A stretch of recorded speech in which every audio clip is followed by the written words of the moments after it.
Sword of Destiny, written by Andrzej Sapkowski, translated from the Polish by David French, and read by Peter Kenny. The Bounds of Reason. Chapter 1. "He won't get out of there, I'm telling ya," the pockmarked man said, shaking his head with conviction. "It's been an hour and a quarter since he went down. That's the end of him." The townspeople, crammed among the ruins, stared in silence at the black hole gaping in the debris, at the rubble-strewn opening. A fat man in a yellow jerkin shifted from one foot to the other, cleared his throat, and took off his crumpled biretta. "Let's wait a little longer," he said, wiping the sweat from his thinning eyebrows. "For what?" the spotty-faced man snarled. "Have you forgotten, Alderman, that a basilisk is lurking in that there dungeon? No one who goes in there comes out. Haven't enough people perished? Why wait?" "But we struck a deal," the fat man muttered hesitantly. "This just isn't right." "We made a deal with a living man, Alderman," said the spotty-faced man's companion, a giant in a leather butcher's apron. "And now he's dead, sure as eggs is eggs. It was plain from the start he was headed to his doom, just like the others. Why, he even went in without a looking-glass, taking only a sword, and you can't kill a basilisk without a looking-glass, everyone knows that." "You saved yourself a shilling, Alderman," the spotty-faced man added, "for there is no one to pay for the basilisk. So, get off home nice and easy, and we'll take the sorcerer's horse and chattels. Shame to let goods go to waste." "Aye," the butcher said, "a sturdy mare and saddlebags, nicely stuffed. Let's take a peek at what's inside." "This isn't right. What are you doing?" "Quiet, Alderman, and stay out of this, or you're in for a hiding," the spotty-faced man warned. "Sturdy mare," the butcher repeated. "Leave that horse alone, comrade." The butcher turned slowly towards the newcomer, who had appeared from a recess in the wall, and the people gathered around the entrance to the dungeon. The stranger had thick, curly chestnut hair. He was wearing a dark brown tunic over a padded coat and high riding boots, and he was not carrying a weapon. "Move away from the horse," he repeated, smiling venomously. "What is this? Another man's horse, saddlebags and property, and you can't take your watery little eyes off them? Can't wait to get your scabby mitts on them? Is that fitting behaviour?" The spotty-faced man, slowly sliding a hand under his coat, glanced at the butcher. The butcher nodded and beckoned towards a part of the crowd from which stepped two stocky men with close-cropped hair. They were holding clubs of the kind used to stun animals in a slaughterhouse. "Who are you?" the spotty-faced man asked, still holding his hand inside his coat. "To tell us what is right and what is not?" "That is not your concern, comrade." "You carry no weapon?" "'Tis true." The stranger smiled even more venomously. "I do not." "That's too bad." The spotty-faced man removed his hand, and with it a long knife from inside his coat. "It is very unfortunate that you do not." The butcher also drew a knife as long as a cutlass. The other two men stepped forward, raising their clubs. "I have no need," the stranger said, remaining where he stood. "My weapons follow me."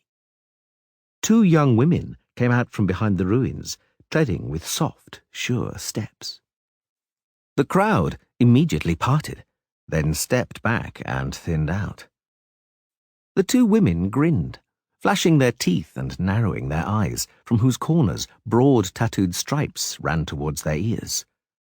The muscles of their powerful thighs were visible beneath lynx skins wrapped around their hips and on their sinuous arms, naked above their mail gloves. Saber hilts stuck up behind their shoulders, which were also protected by chainmail. Slowly, very slowly, the spotty-faced man bent his knees and dropped his knife on the ground. A rattle of stones and a scraping sound echoed from the hole in the rubble, and then two hands, clinging to the jagged edge of the wall, emerged from the darkness. After the hands then appeared, in turn, a head of white hair streaked with brick dust, a pale face, and a sword hilt projecting above the shoulders. The crowd murmured. The white-haired man reached down to haul a grotesque shape from the hole, a bizarre bulk smeared in blood-soaked dust. Holding the creature by its long reptilian tail, he threw it without a word at the fat alderman's feet. He sprang back, tripping against a collapsed fragment of wall, and looked at the curved, bird-like beak, webbed wings, and the hooked talons on the scaly feet. At the swollen dewlap, once crimson, now a dirty russet, and at the glazed, sunken eyes. "There's your basilisk," the white-haired man said, brushing the dust from his trousers. "As agreed. Now, my 200 lintars, if you please. Honest lintars, not too clipped. I'll check them, you can count on it." The alderman drew out a pouch with trembling hands. The white-haired man looked around and then fixed his gaze for a moment on the spotty-faced man and the knife lying by his foot. He looked at the man in the dark brown tunic and at the young women in the lynx skins. "As usual," he said, taking the pouch from the alderman's trembling hands. "I risk my neck for you for a paltry sum, and in the meantime you go after my things.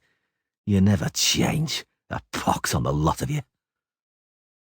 "Haven't been touched," the butcher muttered, moving back. The men with the clubs had melted into the crowd long before. "Your things haven't been touched, sir." "That pleases me greatly," the white-haired man smiled. At the sight of the smile burgeoning on his pale face like a wound bursting, the small crowd began to quickly disperse. "And for that reason, friend, you shall also remain untouched. Go in peace, but make haste." The spotty-faced man was also retreating. The spots on his white face were unpleasantly conspicuous. "Hey, stop there," the man in the dark brown tunic said to him. "You've forgotten something." What is that, sir?" "You drew a knife on me." The taller of the women suddenly swayed, legs planted widely apart, and twisted her hips. Her sabre, which no one saw her draw, hissed sharply through the air. The spotty-faced man's head flew upwards in an arc and fell into the gaping opening to the dungeon. His body toppled stiffly and heavily, like a tree being felled among the crushed bricks. The crowd let out a scream. The second woman, hand on her sword hilt, whirled around nimbly, protecting her partner's back. Needlessly. The crowd, stumbling and falling over on the rubble, fled towards the town as fast as they could. The alderman loped at the front with impressive strides, outdistancing the huge butcher by only a few yards. "An excellent stroke," the white-haired man commented coldly, shielding his eyes from the sun with a black-gloved hand. "An excellent stroke from a Zeracanian sabre. I bow before the skill and beauty of the free warriors. I'm Geralt of Rivia." "And I," the stranger in the dark brown tunic pointed at the faded coat of arms on the front of his garment, depicting 3 black birds sitting in a row in the centre of a uniformly gold field. "Am Borch, also known as 3 Jackdaws. And these are my girls, Thea and Vea. That's what I call them, because you'll twist your tongue on their right names. They are both, as you correctly surmised, Zeracanian." "Thanks to them, it appears, I still have my horse and belongings. I thank you, warriors. My thanks to you too, sir." 3 Jackdaws, and you can drop the sir. Does anything detain you in this little town, Geralt of Rivia?" "Quite the opposite." "Excellent. I have a proposal. Not far from here, at the crossroads on the road to the riverport, is an inn. It's called the Pensive Dragon. The victuals there have no equal in these parts. I'm heading there with food and lodging in mind. It would be my honour should you choose to keep me company." "Borch." The white-haired man turned around from his horse and looked into the stranger's bright eyes. "I wouldn't want anything left unclear between us. I'm a witcher." "I guessed as much, but you said it as you might have said, I'm a leper." "There are those," Geralt said slowly, "who prefer the company of lepers to that of a witcher." "There are also those," 3 Jackdaws laughed, "who prefer sheep to girls. Ah, well, one can only sympathize with the former and the latter. I repeat my proposal." Geralt took off his glove and shook the hand being proffered. I accept. Glad to have made your acquaintance. Then let us go, for I hunger. Chapter 2. The innkeeper wiped the rough tabletop with a cloth, bowed and smiled. 2 of his front teeth were missing. Right, then. 3 jackdaws looked up for a while at the blackened ceiling and the spiders dancing about beneath it.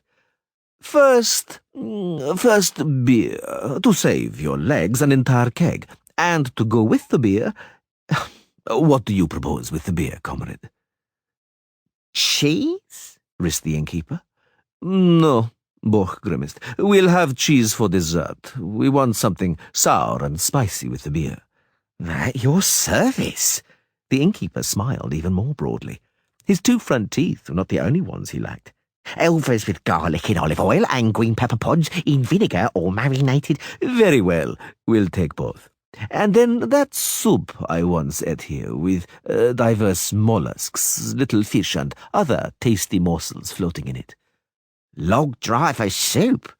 The very same. And then roast lamb with onions, and then 30 crayfish. Throw as much dill into the pot as you can. After that, sheep's cheese and lettuce. And then we'll see. At your service. Is that for everyone? I mean, 4 times? The taller Zeracanian shook her head, patting herself knowingly on her waist, which was now hugged by a tight linen blouse. I forgot. 3 jackdaws winked at Geralt. The girls are watching their figures. Lamb just for the 2 of us, innkeeper. Serve the beer right now, with those elvers. No, wait a while, so they don't go cold. We didn't come here to stuff ourselves, but simply to spend some time in conversation. Very good. The innkeeper bowed once more. Prudence is a matter of import in your profession. Give me your hand, comrade. Gold coins jingled. The innkeeper opened his gap-toothed mouth to the limit. That is not an advance, 3 jackdaws announced. It is a bonus. And now hurry off to the kitchen, good fellow. It was warm in the snug. Geralt unbuckled his belt, took off his tunic and rolled up his shirt sleeves. I see, he said, that you aren't troubled by a shortage of funds. Do you live on the privileges of a knightly estate? Partially. 3 jackdaws smiled without offering further details. They dealt quickly with the elvers and a quarter of the keg. Neither of the 2 Zeracanians stinted on the beer, and soon were both in visible good humour. They were whispering something to each other. Vea, the taller one, suddenly burst out in throaty laughter. Are the warriors versed in the common speech? Geralt asked quietly, sneaking a sideways glance at them. Poorly, and they are not garrulous, for which they deserve credit. How do you find the soup, Geralt? Let us drink. Geralt, 3 jackdaws began, putting aside his spoon and hiccuping in a dignified manner. I wish to return, for a moment, to the conversation we had on the road. I understand that you, a witcher, wander from one end of the world to the other, and should you come across a monster along the way, you kill it. And you earn money doing that. Does that describe the witcher's trade? More or less. And does it ever happen that someone specifically summons you somewhere, on a special commission, let's say? Then what? You go and carry it out? That depends on who asks me and why. And for how much? That too. The witcher shrugged. Prices are going up, and one has to live, as a sorcerer's acquaintance of mine used to say. Quite a selective approach. Very practical, I'd say. But at the root of it lies some idea, Geralt. The conflict between the forces of order and the forces of chaos, as a sorcerer acquaintance of mine used to say. I imagine that you carry out your mission, defending people from evil, always and everywhere, without distinction. You stand on a clearly defined side of the palisade. The forces of order, the forces of chaos. Awfully high-flown words, Bo. You desperately want to position me on one side of the palisade in a conflict which is generally thought to be perennial, began long before us, and will endure long after we've gone. On which side does the farrier shoeing horses stand? Or our innkeeper, hurrying here with a cauldron of lamb? What, in your opinion, defines the border between chaos and order? A very simple thing, said Three Jackdaws, and looked him straight in the eye. That which represents chaos is menace, is the aggressive side, while order is the side being threatened, in need of protection, in need of a defender. But let us drink, and make a start on the lamb. Rightly said. The Zeracanians, watching their figures, were taking a break from eating, time they spent drinking more quickly. Vea, leaning over on her companion's shoulder, whispered something again, brushing the tabletop with her plait. Thea, the shorter of the two, laughed loudly, cheerfully, narrowing her tattooed eyelids. Yes, Borch said, picking a bone clean. Let us continue our talk, if you will. I understand you aren't keen on being placed on either side. You do your job. That's correct. But you cannot escape the conflict between chaos and order. Although it was your comparison, you are not a farrier. I've seen you work. You go down into a dungeon among some ruins and come out with a slaughtered basilisk. There is, comrade, a difference between shoeing horses and killing basilisks. You said that if the payment is fair, you'll hurry to the end of the world and dispatch the monster you're asked to. Let's say a fierce dragon is wreaking havoc on a bad example, Geralt interrupted. You see, right away, you've mixed up chaos and order, because I do not kill dragons, and they, without doubt, represent chaos. How so? Three Jackdaws licked his fingers. Well, I never. After all, among all monsters, dragons are probably the most bestial, the cruelest and fiercest, the most revolting of reptiles. They attack people, breathe fire, and carry off, virgins. There's no shortage of tales like that. It can't be that you, a witcher, don't have a few dragons on your trophy list. I don't hunt dragons, Geralt said dryly. I hunt folk tales for sure, and draco lizards, and flying drakes, but not true dragons, the green, the black, or the red. Take note, please. You astonish me, Three Jackdaws said. Very well, I've taken note. In any case, that's enough about dragons for the moment. I see something red on the horizon, and it is surely a crayfish. Let us drink. Their teeth crunched through the red shells, and they sucked out the white flesh. The salt water, stinging painfully, trickled down over their wrists. Borch poured the beer, by now scraping the ladle across the bottom of the keg. The Zeracanians were even more cheerful, the two of them looking around the inn and smiling ominously. The Witcher was convinced they were searching out an opportunity for a brawl. Three Jackdaws must also have noticed, because he suddenly shook a crayfish he was holding by the tail at them. The women giggled, and Tia pouted her lips for a kiss and winked. Combined with her tattooed face, this made for a gruesome sight. They are as savage as wildcats, Three Jackdaws murmured to Geralt. They need watching. With them, comrade, suddenly, before you know it, the floor's covered in guts. But they're worth every penny, if you knew what they're capable of. I know, Geralt nodded. You couldn't find a better escort. Zeracanians are born warriors, trained to fight from childhood. I didn't mean that. Borch spat a crayfish claw onto the table. I meant what they're like in bed. Geralt glanced anxiously at the women. They both smiled. Vea reached for the dish with a swift, almost imperceptible movement. Looking at the Witcher through narrowed eyes, she bit open a shell with a crack. Her lips glistened with the salt water. Three Jackdaws belched loudly. And so, Geralt, he said, you don't hunt dragons, neither green nor any other color. I've made a note of it. And why, may I ask, only those three colors? 4, to be precise. You mentioned 3. Dragons interest you, Borch. For any particular reason? No, pure curiosity. Well, about those colours, it's customary to define true dragons like that, although they're not precise terms. Green dragons, the most common, are actually greyish, like ordinary draco lizards. Red dragons are in fact reddish or brick red. It's customary to call the large dark brown ones black. White dragons are the rarest. I've never seen one. They occur in the distant north, reputedly. Interesting. And do you know what other dragons I've also heard about? I do. Geralt sipped his beer. The same ones I've heard about. Golden dragons.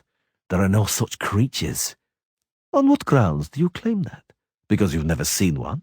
Apparently you haven't seen the white one either. That's not the point. Beyond the seas in Ophir and Zangvebar, there are white horses with black stripes. I haven't seen them, but I know they exist. But golden dragons are mythical creatures, fabled, like the phoenix, let's say. There are no phoenixes or golden dragons. Vea, leaning on her elbows, looked at him curiously. You must know what you're talking about. You're a witcher. Borch ladled beer from the keg. But I think that every myth, every fable must have some roots. Something lies among those roots. It does, Geralt confirmed. Most often a dream, a wish, a desire, a yearning. Faith that there are no limits to possibility, and occasionally chance. Precisely. Chance. Perhaps there once was a golden dragon, an accidental, unique mutation. If there were, it met the fate of all mutants. The Witcher turned his head away. It differed too much to endure. Ha! Three Jackdaws said. Now you are denying the laws of nature, Geralt. My sorcerer acquaintance was wont to say that every being has its own continuation in nature and survives in some way or another. The end of one is the beginning of another. There are no limits to possibility, or at least nature doesn't know any. Your sorcerer acquaintance was a great optimist, but he failed to take one thing into consideration, a mistake committed by nature, or by those who trifle with it. Golden dragons and other similar mutants, were they to exist, couldn't survive, for a very natural limit of possibilities prevents it. What limit is that? Mutants. The muscles in Geralt's jaw twitched violently. Mutants are sterile, Borch. Only in fables survives what cannot survive in nature. Only myths and fables do not know the limits of possibility. Three Jackdaws said nothing. Geralt looked at the Zerrikanians, at their faces suddenly grown serious. Vea unexpectedly leant over towards him and put a hard, muscular arm around his neck. He felt her lips wet from beer on his cheek. They like you, Three Jackdaws said slowly. Well, I'll be damned. They like you. What's strange about that? The Witcher smiled sadly. Nothing, but we must drink to it. Innkeeper, another keg. Take it easy, a pitcher at most. 2 pitchers, Three Jackdaws yelled. Thea, I have to go out for a while. The Zerrikanian stood up, took her sabre from the bench, and swept the room with a wistful gaze.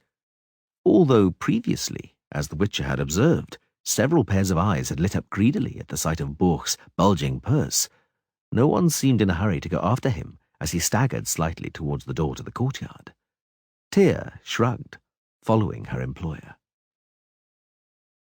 What is your real name? Geralt asked the one who had remained at the table. Vea flashed her white teeth. Her blouse was very loosely laced, almost to the limits of possibility. The Witcher had no doubt it was intentionally provocative. Alvirnerle. Pretty. The Witcher was sure the Zerrikanian would purse her lips and wink at him. He was not mistaken. Vea? Why do you ride with Borch, you free warriors? Would you mind telling me? What? He is... The Zerrikanian, frowning, searched for the words. He is the most beautiful. The Witcher nodded. Not for the first time, the criteria by which women judged the attractiveness of men remained a mystery to him. Three Jackdaws lurched back into the snug, fastening his trousers, and issued loud instructions to the innkeeper. Thea, walking 2 steps behind him, feigning boredom, looked around the inn, and the merchants and log drivers carefully avoided her gaze. Vea was sucking the contents from another crayfish and continually throwing the Witcher meaningful glances. "I've ordered us an eel each, baked this time." 3 jackdaws sat down heavily, his unfastened belt clinking. "I struggled with those crayfish and seem to have worked up an appetite. And I've organized a bed for you, Geralt. There's no sense in you roaming around tonight. We can still amuse ourselves. Here's to you, girls." "Vesegial," Vea said, saluting him with her beaker. Thea winked and stretched, and her bosom, contrary to Geralt's expectations, did not split the front of her blouse. "Let's make merry." 3 jackdaws leant across the table and slapped Thea on the backside. "Let's make merry, Witcher. Hey, landlord, over here." The innkeeper scuttled briskly over, wiping his hands on his apron. "Could you lay your hands on a tub, the kind you loan the clothes in, sturdy and large?" How large, sir? "For 4 people." For 4? The innkeeper opened his mouth. "For 4?" 3 jackdaws confirmed, drawing a full purse from his pocket. I could. The innkeeper licked his lips. "Splendid," Borch laughed. "Have it carried upstairs to my room and filled with hot water, with all speed, comrade, and have beer brought there too. 3 pitchers." The Zerrikanians giggled and winked at the same time. "Which one do you prefer?" 3 jackdaws asked. "Eh, Geralt?" The Witcher scratched the back of his head. "I know, it's difficult to choose," said 3 jackdaws understandingly. "I occasionally have difficulty myself. Never mind, we'll give it some thought in the tub. Hey, girls, help me up the stairs." Chapter 3. There was a barrier on the bridge. The way was barred by a long, solid beam set on wooden trestles. In front and behind it stood halberdiers in studded leather coats and mail hoods.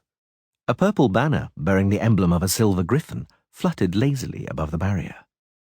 "What the devil?" 3 jackdaws said in surprise, approaching at a walk. "Is there no way through?" "Got a safe conduct?" the nearest halberdier asked, without taking the stick he was chewing, either from hunger or to kill time, from his mouth. "Safe conduct? What is it? The plague? Or war, perhaps? On whose orders do you obstruct the way?" "Those of King Nidemir, Lord of Cairngorm," the guardsman replied, shifting the stick to the other side of his mouth and pointing at the banner. "Without a safe conduct, you can't go up." "Some sort of idiocy," Geralt said in a tired voice. "This isn't Cairngorm, but Bearfield's territory. Bearfield, not Cairngorm, levies tolls from the bridges on the Brae. What has Nidemir to do with it?" "Don't ask me," the guard said, spitting out his stick. "Not my business. I'm here to check safe conducts. If you want, talk to our decurion." "And where might he be?" "He's basking in the sun over there, behind the toll collector's lodgings," the halberdier said, looking not at Geralt, but at the naked thighs of the Zerrikanians, who were stretching languidly in their saddles. Behind the toll collector's cottage sat a guard on a pile of dry logs, drawing a woman in the sand with the end of his halberd. It was actually a certain part of a woman, seen from an unusual perspective. Beside him, a slim man with a fanciful plum bonnet pulled down over his eyes, adorned with a silver buckle and a long, twitching heron's feather, was reclining, gently plucking the strings of a lute. Geralt knew that bonnet and that feather, which were famed from the Buina to the Yaruga, known in manor houses, fortresses, inns, taverns, and whorehouses, particularly whorehouses. "Dandelion! Geralt the Witcher!" A pair of cheerful cornflower blue eyes shone from under the bonnet, now shoved back on his head. "Well, I never! You're here too? You don't have a safe conduct by any chance?" What's everyone's problem with this safe conduct?" The Witcher dismounted. "What's happening here, Dandelion? We wanted to cross the Brae, myself and this knight, Borch, 3 jackdaws, and our escort, and we cannot, it appears." "I can't either." Dandelion stood up, took off his bonnet, and bowed to the Zerrikanians with exaggerated courtesy. They don't want to let me cross either. This Decurion here won't let me, Dandelion, the most celebrated minstrel and poet within 1,000 miles, through, although he's also an artist, as you can see. I won't let anyone cross without a safe conduct, the Decurion said resolutely, at which he completed his drawing with a final detail, prodding the end of his halberd shaft in the sand. No matter, the Witcher said. We'll ride along the left bank. The road to Hengfors is longer that way, but needs must. To Hengfors? The bard said, surprised. Aren't you following Nidomir, Geralt, and the dragon? What dragon? Three Jackdaws asked with interest. You don't know? You really don't know? Oh, I shall have to tell you everything, gentlemen. I'm waiting here in any case. Perhaps someone who knows me will come with a safe conduct and let me join them. Please be seated. Just a moment, Three Jackdaws said. The sun is almost a quarter to the noontide, and I have an awful thirst. We cannot talk on an empty stomach. There, head back to the town at a trot and buy a cake. I like the cut of your jib, sire. Borg, also known as Three Jackdaws. Dandelion, also known as the Unparalleled, by certain girls. Talk, Dandelion, the Witcher said impatiently. We aren't going to loiter around here till evening. The bard seized the fingerboard of his lute and plucked the strings vigorously. How would you prefer it, in verse or in normal speech? Normal speech. As you please, Dandelion said, not putting his lute down. Listen then, noble gentleman, to what occurred a week ago near the free town of Bearfield. 'Twas thus that at the crack of dawn, when the rising sun had barely tinged pink, the shrouds of mist hanging pendant above the meadows, it was supposed to be normal speech, Geralt reminded him. Isn't it? Very well, very well. I understand. Concise, without metaphors. A dragon alighted on the pastures outside Bearfield. Oh, come on, the Witcher said. It doesn't seem very likely to me. No one has seen a dragon in these parts for years. Wasn't it just a common old garden Draco lizard? Draco lizard specimens can occasionally be as large as... Don't insult me, Witcher. I know what I'm talking about. I saw it. As luck would have it, I was at the market in Bearfield and saw it all with my own eyes. The ballads composed, but you didn't want... Go on. Was it big? The length of 3 horses. No taller than a horse at the withers, but much fatter. Sand grey. In other words, green. Yes. It swooped down unexpectedly, flew right into a flock of sheep, scattered the shepherds, did for about a dozen beasts, devoured 4 of them, and flew away. Flew away? Geralt shook his head. And that was all? No, because it came again the next day, this time nearer to the town. It swooped down on a knot of women washing their linen on the banks of the Brer. And how they bolted, old friend. I've never laughed so much. Then the dragon circled Bearfield a couple of times and flew towards the pastures, where it fell on the sheep again. Only then did the chaos and confusion begin, because few had believed the herdsman before. The mayor called out the town constabulary and the guilds, but before they could form up, the plebs took matters into their own hands and did for it. How? In a forceful peasant manner. The local master cobbler, a certain sheep-bagger, came up with a way of dealing with the brute. They killed a sheep, stuffed it full of hellebore, deadly nightshade, poison parsley, brimstone and cobbler's tar. But just to be sure, the local apothecary poured in 2 quarts of his concoction for carbuncles, and the priest from the temple of Creva said prayers over the carcass. Then they stood the poisoned sheep among the flock, held up by a stake. If truth be told, no one believed the dragon would be lured by that shit, which stank to high heaven. But reality surpassed our expectations. Ignoring the living and bleating bar lambs, the reptile swallowed the bait and the stake. And what then? Go on, Dandelion. What do you think I'm doing? I am telling you. Listen to what happened next. In less time than a skilled man needs to unlace a woman's corset, the dragon suddenly began to roar and vent smoke from its front and rear ends. It turned somersaults, tried to take off, and then collapsed and lay still.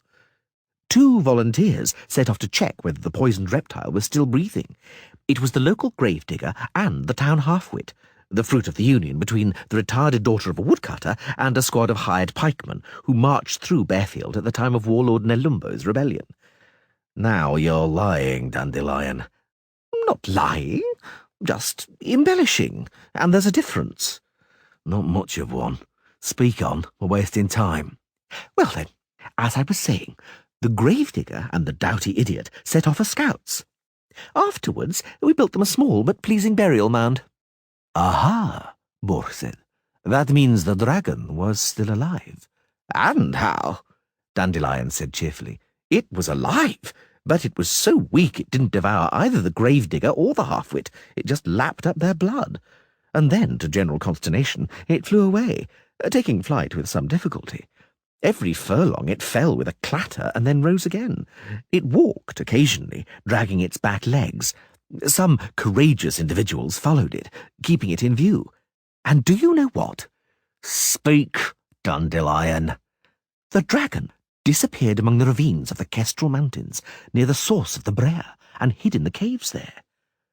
Now everything's clear, Geralt said.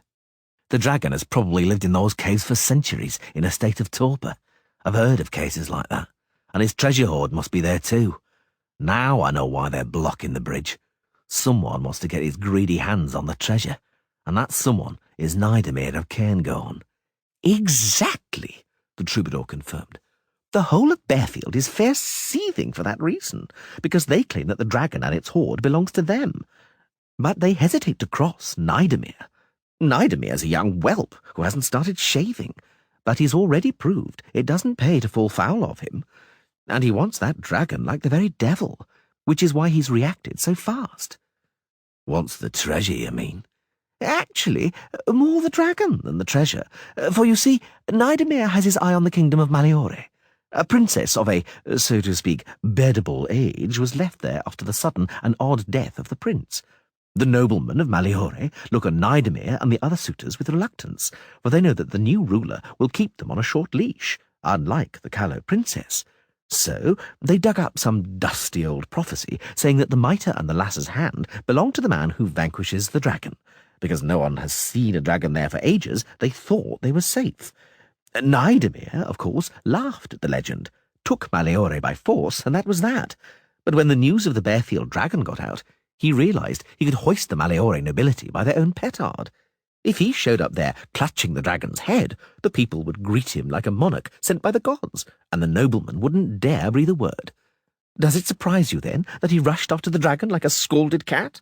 Particularly since it's dead on its feet. For him, it's a real godsend, a stroke of luck, by thunder. And he shut the competition out. So it would appear. And the people of Bearfield, except that he sent riders with safe conduct throughout the countryside. They're for the ones who are supposed to actually kill the dragon, because Nidomir himself is in no hurry to walk into a cave wielding a sword. In a flash, he drafted in the most renowned dragon slayers. You probably know most of them, Geralt. Possibly. Who's turned up? Ike of Denisla, to begin with. Damn. The Witcher whistled softly. The pious and virtuous Ike, a knight without flaw or blemish in person. Do you know him, Geralt? Borch asked. Is he really the scourge of dragons? Not just dragons. Ike is a match for any monster. He's even killed manticores and griffins. He's dispatched a few dragons, so I've heard. He's good, but he spoils my business, the swine, because he doesn't take any money for it. Who else, Dandelion? The Crinfield Reavers. Well, that's the dragon done for. Even if it has recovered, that trio are a good team. They fight pretty dirty, but they're effective.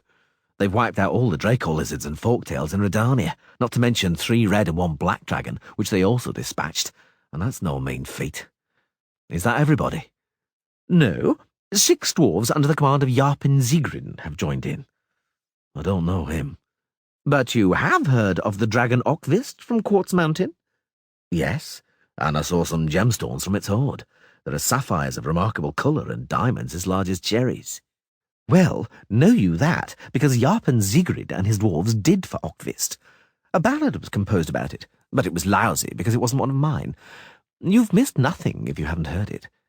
Is that everybody? Yes, not counting you. You claim not to know about the dragon.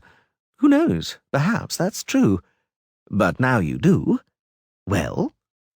Nothing. That dragon doesn't interest me. Ha! Very crafty, Geralt, because you don't have a safe conduct anyway. The dragon doesn't interest me, I told you. But what about you, Dandelion? What draws you here? The usual. The troubadour shrugged. I need to be near the action and the excitement. Everyone will be talking about the fight with the dragon. Of course, I could compose a ballad based on reports, but it'll sound different sung by someone who saw the fight with his own eyes. Fight? 3 jackdaws laughed. More like some kind of pig sticking or a carcass being quartered. I'm listening, and I'm astounded. Celebrated warriors rushing here as fast as they can to finish off a half-dead dragon poisoned by a peasant. It makes me want to laugh and vomit. You're wrong, Geralt said.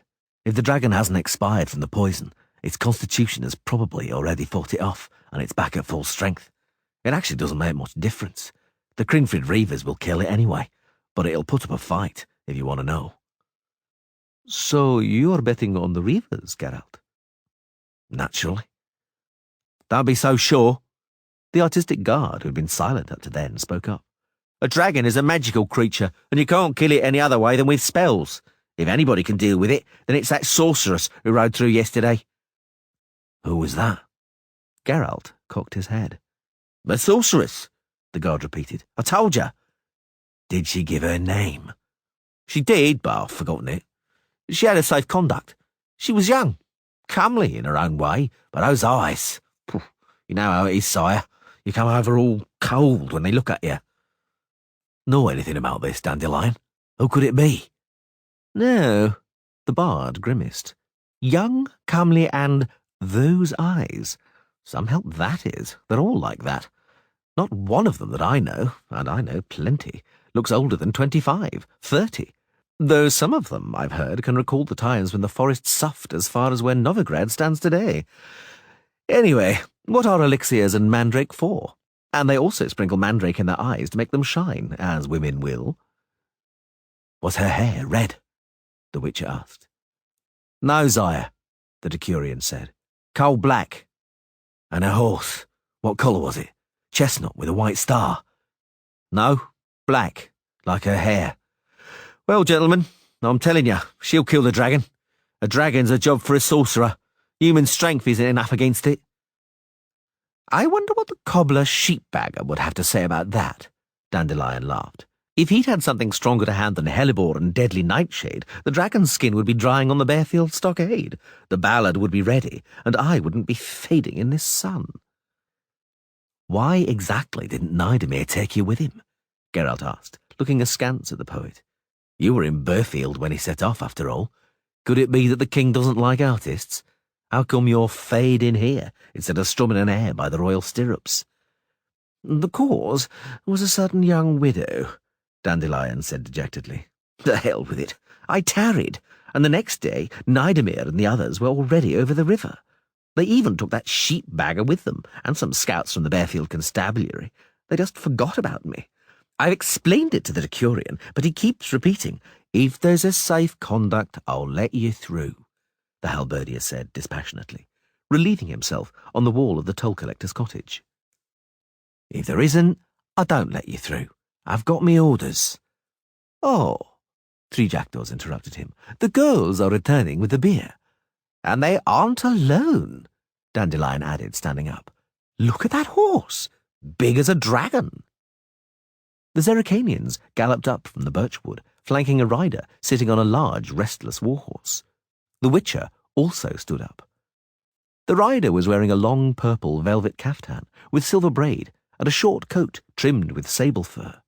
Sitting erect in the saddle, he looked imperiously down at them. Geralt knew that kind of look, and was not fond of it. Greetings, gentlemen. I am Doregre. The rider introduced himself, dismounting slowly and with dignity. Master Doregre, sorcerer. Master Geralt, Witcher. Master Dandelion, poet. Borg, also known as 3 jackdaws, and my girls, who are removing the bung from that keg you have already met, Master Doregre. That is so indeed, the sorcerer said without a smile. We exchanged bows, I and the beautiful warriors from Zerricania. Well then, cheers. Dandelion distributed the leather cups brought by Vere. "Drink with us, Master Sorcerer. My Lord Borch, shall I also serve the Decurion?" "Of course. Join us, soldier." "I presume," the sorcerer said, after taking a small, distinguished sip, "that the same purpose has brought you gentlemen to the barrier on the bridge as it has me." "If you have the dragon in mind, Master Dorigere," Dandelion said, "that is so indeed. I want to be there and compose a ballad. Unfortunately, that Decurion there, clearly a fellow without refinement, doesn't want to let me through. He demands a safe conduct." "I beg your pardon," the halberdier said, draining his cup and smacking his lips. "I've been ordered on pain of death not to let anyone through without a safe conduct, and I'm told the whole of Bearfield has already gathered with wagons and plans to head up after the dragon. I have my orders." "Your orders, soldier," Dorigere frowned, "apply to the rabble who might hinder, trollops who might spread debauchery and foul sicknesses, thieves, scum, and rabble, but not to me. I won't let anyone through without a safe conduct," the Decurion glowered. "I swear—" "Don't swear," 3 jackdaws interrupted him. "Better to have another drink. Thea, pour this stout-hearted soldier a beer, and let us be seated, gentlemen. Drinking standing up in a rush and without due reverence does not become the nobility." They sat down on logs around the keg. The halberdier, newly raised to nobility, blushed with pleasure. "Drink, brave centurion," 3 jackdaws urged. "But I am a decurion, not a centurion," the halberdier said, blushing even more intensely. "But you will be a centurion for certain," Borch grinned. "You're an astute fellow. You'll be promoted in no time." Dorigere, declining a refill, turned towards Geralt. "People are still talking about the basilisk in town, Witcher, sir, and you now have your eye on the dragon, I see," he said softly. "I wonder whether you're so short of money, or whether you murder endangered creatures for the simple pleasure of it." "Curious interest," Geralt answered, "coming from someone who is rushing not to be late for the butchering of a dragon, in order to knock out its teeth, so crucial, after all, in the making of magical cures and elixirs. Is it true, sorcerer sir, that the best ones are those removed from a living dragon?" "Are you certain that is why I am going there?" "I am. But someone has already beaten you to it, Dorigere.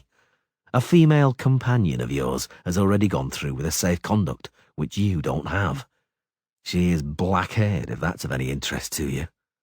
"On a black horse?" "Apparently." "Yennefer," Dorigere said glumly. Unnoticed by anybody, the Witcher twitched.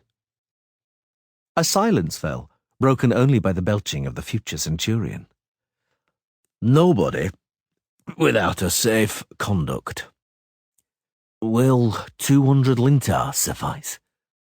Geralt calmly took from his pocket the purse received from the fat alderman. "Ah, Geralt." 3 jackdaws smiled mysteriously. "So you—" "My apologies, Buck. I'm sorry, but I won't ride with you to Hengfors. Another time, perhaps. Perhaps we'll meet again." "I have no interest in going to Hengfors," 3 jackdaws said slowly. "Not at all, Geralt." "Put away that purse, sire," the future centurion said menacingly. "That's sheer bribery. I won't even let you through for 300. "And for 500? Borch took out his pouch. "Put away that purse, Geralt. I'll pay the toll. This has begun to amuse me. 500 soldiers, sir? 100 apiece, counting my girls as one gorgeous item. What?" Oh dear, the future centurion said, distressed, stowing Borch's pouch away under his jacket. "What will I tell the king?" "Tell him," Dorigere said, straightening up and removing an ornate ivory wand from his belt, "that you were overcome by fear when you saw it." "Saw what, sire?" The sorcerer flourished his wand and shouted an incantation. A pine tree on the riverbank burst into flames. In one moment, the entire tree was engulfed from top to bottom in a blaze of fire. "To horse!" cried Dandelion, springing up and slinging his lute across his back. "To horse, gentlemen and ladies!"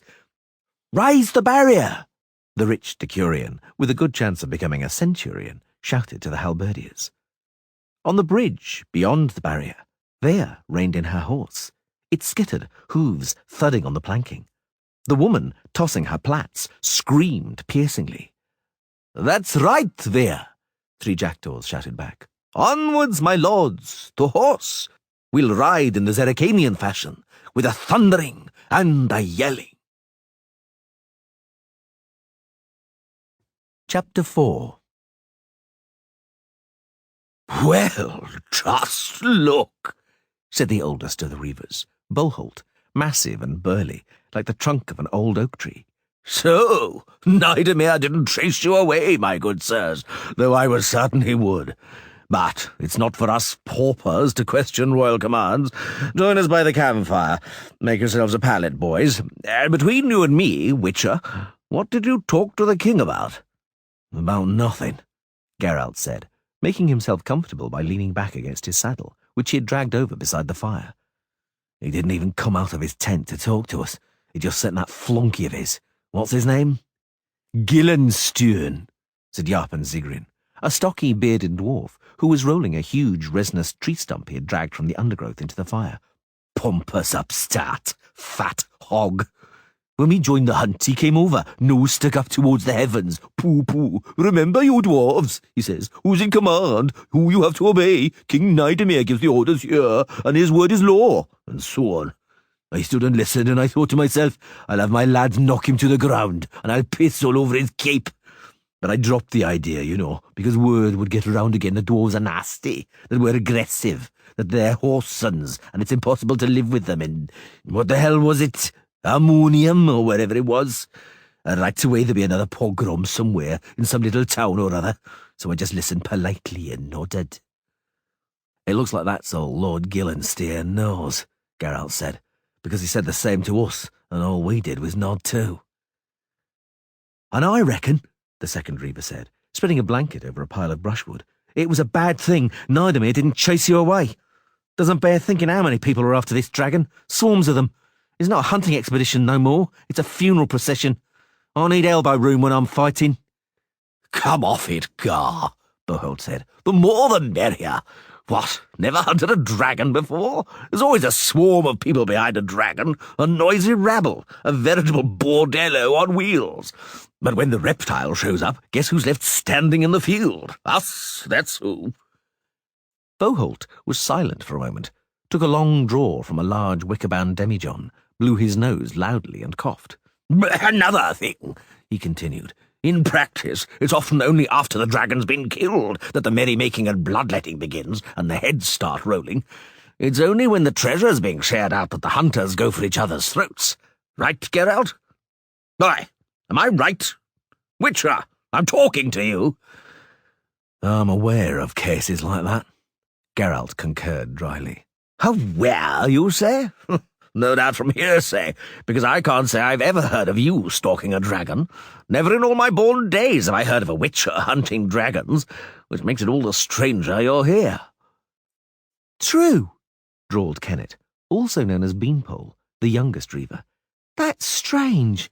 And we—" "Wait, Beanpole, I'm talking," Boholt cut in. "And besides, I don't plan to talk for too long. Anyway, the Witcher knows what I'm on about. I know him and he knows me, and up to now we haven't got in each other's way, and we probably never will. You see, lads, if I wanted to disrupt the Witcher's work or snatch the loot from under his nose, the Witcher would waste no time slashing me with that Witcher razor of his, and he'd be within his rights. Agreed?" No one seconded or challenged this. There was nothing to suggest that Boholt cared either way. "Aye," he continued, "the more the merrier, as I said, and the Witcher may prove useful to the company. It's wild and deserted around here, and should a Frightener or Iliocoris or a Strigger jump out at us, there might be trouble.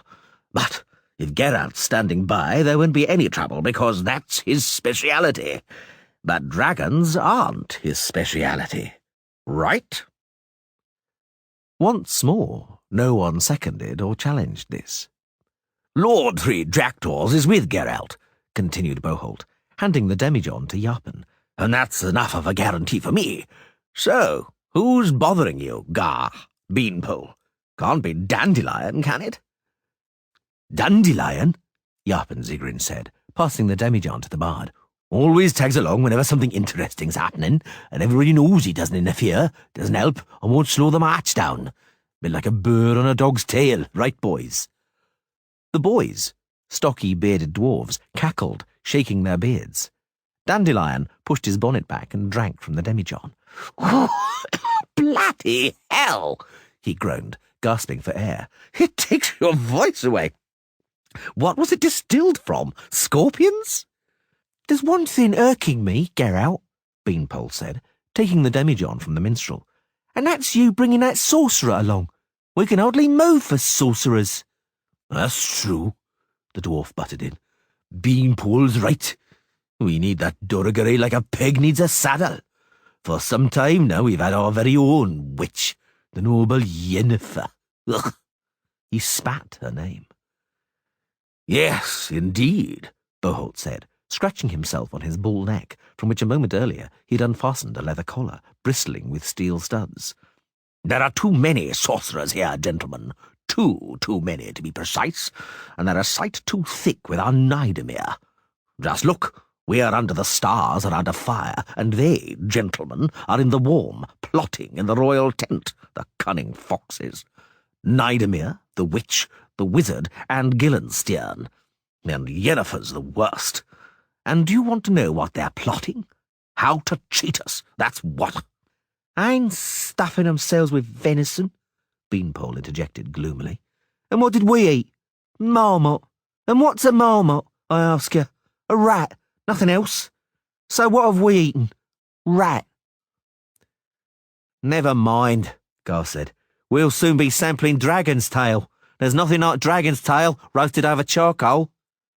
Yennefer, Boholt went on, is a foul, nasty, mouthy bint.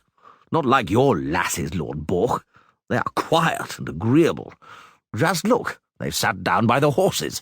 They're sharpening their sabres. I walked past, said something witty. They smiled and showed their little teeth. Yes, I'm glad they're here, not like Yennefer.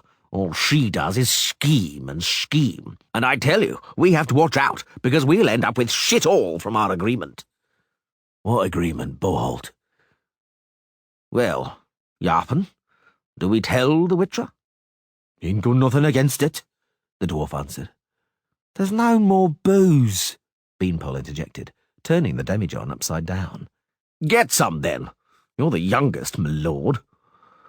The agreement was our idea, Geralt, because we aren't hirelings or paid servants, and we won't be having Nidemere send us after that dragon and then toss a few pieces of gold in our direction. The truth is, we'll cope with that dragon without Nidemere, but Nidemere won't cope without us. So, it's clear from that who's worth more and whose share should be bigger. And we put the case fairly. Whoever takes on the dragon in mortal combat and bests it takes half of the treasure hoard. Nidemere, by virtue of his birthright and title, takes a quarter in any event. And the rest, provided they help, will share the remaining quarter between themselves equally. What do you think about that? What does Nidemere think about it? He said neither yes nor no, but he'd better not put up a fight, the whippersnapper. I told you, he won't take on the dragon himself. He has to count on experts, which means us, the Reavers, and Yarpen and his lads. We and no one else will beat the dragon at a sword's length. The rest, including the sorcerers, if they give honest assistance, will share a quarter of the treasure among themselves. Who do you include in the rest, apart from the sorcerers? Dandelion asked with interest. Certainly not buskers and poetistas, Yarpen cackled. We include those who put in some work with a battle-axe, not a lute. Aha, Three Jackdaws said, looking up at the starry sky. And how will the cobbler Sheepbagger and his rabble be contributing? Yarpen spat into the campfire, muttering something in Dwarven. The constabulary from Bearfield know these bloody mountains and will act as guides, Boholt said softly. Hence, it will be fair to allow them a share of the spoils. It's a slightly different matter with the cobbler. You see, it will go ill if the peasantry become convinced that when a dragon shows up in the land, instead of sending for professionals, they can casually poison it and go back to humping wenches in the long grass. If such a practice became widespread, we'd probably have to start begging, yes? That's right, Yapin added. For which reason, I tell you, something bad ought to befall that cobbler before the bastard passes into legend. If it's meant to befall him, it'll befall him, Gar said with conviction. Leave it to me. And Dandelion, the dwarf took up, will blacken his name in a ballad, make him look a fool, so that he'll suffer shame and dishonour for generations to come. You've forgotten about one thing, Geralt said. There's one person here who could throw a spoke in the wheel, who won't assent to any divisions or agreements.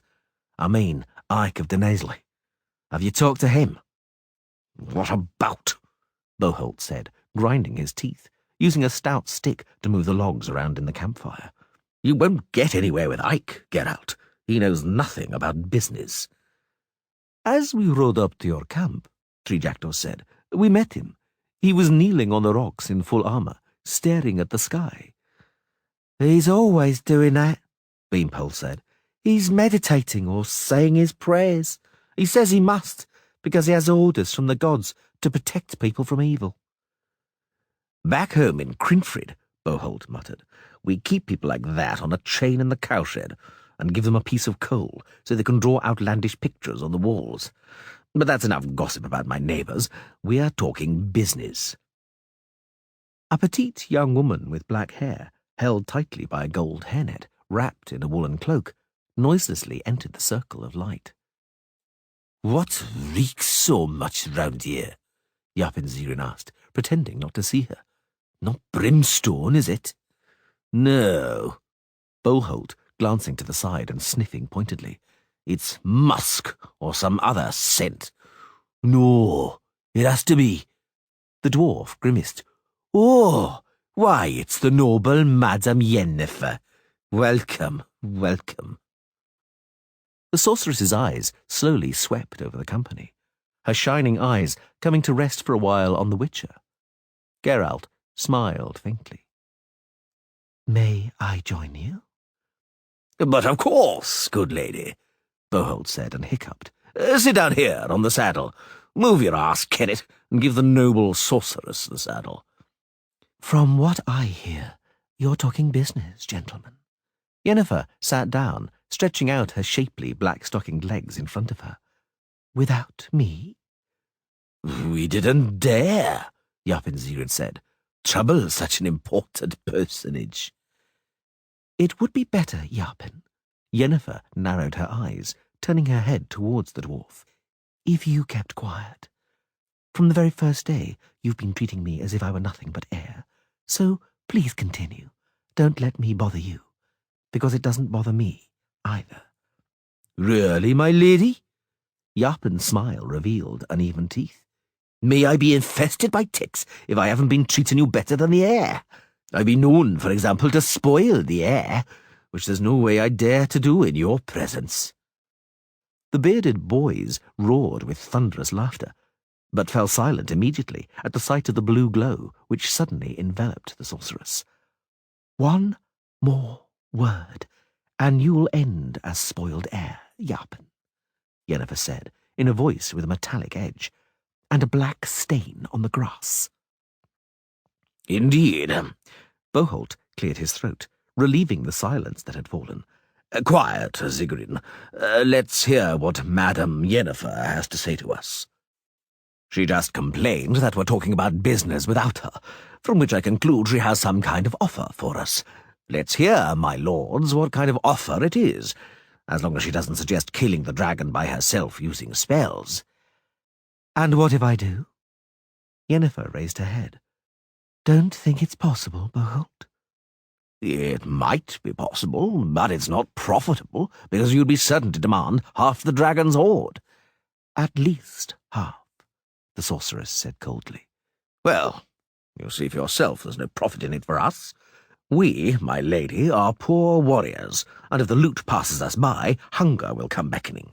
We live on sorrel and pigweed. Only once in a blue moon do we manage to catch a marmot. Yapin Zigrin interrupted in a sombre voice. We drink spring water. Boholt took a swig from the demijohn and shuddered slightly. There's no choice for us, Madame Yennefer. It's either loot or freeze to death in the winter, huddled against a fence, for inns cost money. Beer does too, Gar added. And dirty strumpets, Beanpole said, daydreaming. Which is why, Boholt said, looking up at the sky, we will kill the dragon by ourselves, without spells and without your help. Are you certain about that? Just remember, there are limits to what is possible, Boholt. Perhaps there are, but I've never come across them. No, my lady, I repeat, we'll kill the dragon ourselves, without any spells. Particularly, Yarpen Zigrin added, since spells surely have their own limits, which, unlike our own, we don't know. Did you come up with that yourself? Yennefer asked slowly. Or did someone put you up to it? Does the presence of the Witcher in this select company give you the right to such brazenness? No, Boholt replied, looking at Geralt, who seemed to be dozing, stretched out lazily on a blanket with his saddle beneath his head. The Witcher has nothing to do with it. Listen, noble Yennefer, we put forward a proposition to the king, but he hasn't honoured us with an answer. We're patient. We'll wait till the morning. Should the king agree to a settlement, we ride on together. If not, we go back. Must you? The dwarf snarled. There won't be any bargaining, Boholt continued. Take it or leave it. Repeat our words to Nidomir, Madam Yennefer, and I'll tell you a deal's also good for you and for Dorogore, if you come to an agreement with him. We don't need the dragon's carcass, mark you. We'll take but the tail, and the rest is yours. You can have whatever you want. We won't stint you with the teeth or the brain. We'll keep nothing that you need for sorcery. Of course, Yarpen Zigrin added, chuckling. The carrion will be for you sorcerers. No one will take it from you, unless some other vultures do. Yennefer stood up, throwing her cloak over her shoulder. Nidomir won't wait until morning, she said sharply. He has agreed to your conditions already, against mine and Dorogore's advice, mark you. Nidomir, Boholt slowly drawled, is displaying astonishing wisdom for one so young. To me, Madam Yennefer, wisdom includes the ability to turn a deaf ear to foolish or insincere advice. Yarpen Zigrin snorted into his beard. You'll be singing a different tune. The sorceress put her hands on her hips. When the dragon lacerates and perforates you, and shatters your shin bones, you'll be licking my shoes and begging for help, as usual. How well, oh, how very well, do I know your sort. I know you so well it makes me sick. She turned away and disappeared into the gloom without saying goodbye. In my day, Yarpen Zigrin said, sorceresses stayed in their towers, read learned books and stirred cauldrons. They didn't get under warriors' feet, didn't interfere in our business, and didn't wiggle their bottoms in front of a fellow. Frankly speaking, she can wiggle all she likes, Dandelion said, tuning his lute. Right, Geralt? Geralt? Hey, where's the Witcher? What do we care? Boholt muttered, throwing another log on the fire. He went somewhere. Perhaps he had to relieve himself, my lord. It's his business. That's right, the bard agreed, and strummed the strings. Shall I sing you something? Sing, damn it, Yarpen Zigrin said and spat. But don't be thinking, Dandelion, that I'll give you as much as a shilling for your bleating. It's not the royal court, son. I can see that, the troubadour nodded. Chapter 5. Yennefer. She turned around as though surprised, though the Witcher was in no doubt she had heard his steps well before. She placed a small wooden pail on the floor, straightened up, and brushed aside some hair, which had freed itself from her golden hairnet and fell in curls onto her shoulders. Geralt? She was wearing just two colours, as usual, black and white. Black hair, long black eyelashes forcing one to guess the colour of the eyes concealed beneath them. A black skirt and a short black tunic with a white fur collar. A white blouse of the sheerest linen. On her neck, a black velvet ribbon adorned with an obsidian star bestrewn with tiny diamonds. You haven't changed at all. Neither have you, she sneered. And in both cases it is equally normal. Or, if you prefer, equally abnormal. In any case, the mention of it, though it may not be a bad way to begin the conversation, is meaningless. Am I right? You are, he nodded, looking to one side, towards Nidemir's tent and the fires of the royal bowmen, obscured by the dark shapes of wagons. From the more distant campfire floated Dandelion's sonorous voice singing "The Stars Above the Path," one of his most popular romantic ballads. Well, now that we have the preliminaries out of the way, the sorceress said, I wonder what's coming next. You see, Yennefer, I see, she interrupted sharply, but I don't understand. Why did you come here, Geralt? Surely not because of the dragon. I presume nothing has changed in that regard. No, nothing's changed. Why then, I pray, have you joined the party? If I said that it was because of you, would you believe me? She looked at him in silence, and there was something in her flashing eyes which Geralt did not like. I believe you. Why not? She finally said. Men like to meet their former lovers, like to relive memories. They like to imagine that erstwhile erotic ecstasies give them some kind of perpetual ownership of their partner. It enhances their self-importance. You are no exception, in spite of everything. Nevertheless, he smiled. You're right, Yennefer. The sight of you makes me feel wonderful. In other words, I'm glad to see you. And is that all? Well, let's say I'm also glad. Having said that, I wish you good night. I am retiring for the night, as you can see. Before that, I intend to bathe, and I usually get undressed to perform that activity. Withdraw, then, in order graciously to assure me a minimum of discretion. Yen. He held his hands out to her. Don't call me that, she hissed furiously, springing back, blue and red sparks streaming from her extended fingers. And if you touch me, I'll scorch your eyes out, you bastard. The Witcher moved back. The sorceress, somewhat calmer, brushed her hair aside once again and stood before him with her fists resting on her hips. What did you think, Geralt? That we'd have a nice, cheerful gossip? That we'd reminisce about the old days? That perhaps at the end of our chat we'd get onto a wagon and make love on the sheepskins, just like that, for old time's sake, did you? Geralt, not certain if the sorceress was magically reading his mind or had only guessed right, kept silent, smiling wryly. Those 4 years left their mark, Geralt. I'm over it now, which is the only reason why I didn't spit in your eyes during today's encounter. But don't let my civility deceive you. Yennefer, be quiet! I gave you more than I've ever given any other man, you scoundrel. I don't know myself why I gave it to you. And you... Oh, no, my dear. I'm not a slut or an elf woman met by chance in the forest who can be discarded in the morning, walked out on without being woken with a posy of violets left on the table, who can be made a mockery of. Beware. Utter a single word and you will regret it. Geralt did not utter a single word, correctly sensing the anger seething in Yennefer. The sorceress once again brushed aside some unruly locks and looked him in the eyes from close up. We've met. That's too bad, she said softly. But we shall not make a spectacle of ourselves for everybody. We shall save face. We'll pretend to be good friends. But don't be mistaken, Geralt. There is nothing between us now. Nothing. Understood? And be glad of it, because it means I have now abandoned the plans which, until recently, I still harboured regarding you. But that in no way means I've forgiven you. I shall never forgive you, Witcher. Never.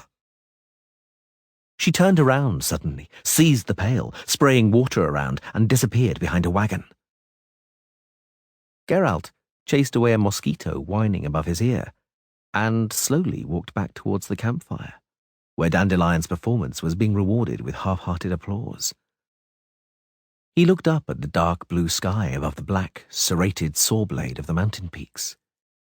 He felt like bursting out laughing. He did not know why. Chapter 6. Careful up there! Take heed! Boholt called, turning around on the coachman's seat to look back towards the column. Closer to the rocks! Take heed! The wagons trundled along, bouncing on stones. The wagoners swore, lashing the horses with their reins and leaning out. They glanced anxiously to see if the wheels were sufficiently far from the edge of the ravine, along which ran a narrow, uneven road. Below, at the bottom of the chasm, the waters of the river Brea foamed white among the boulders.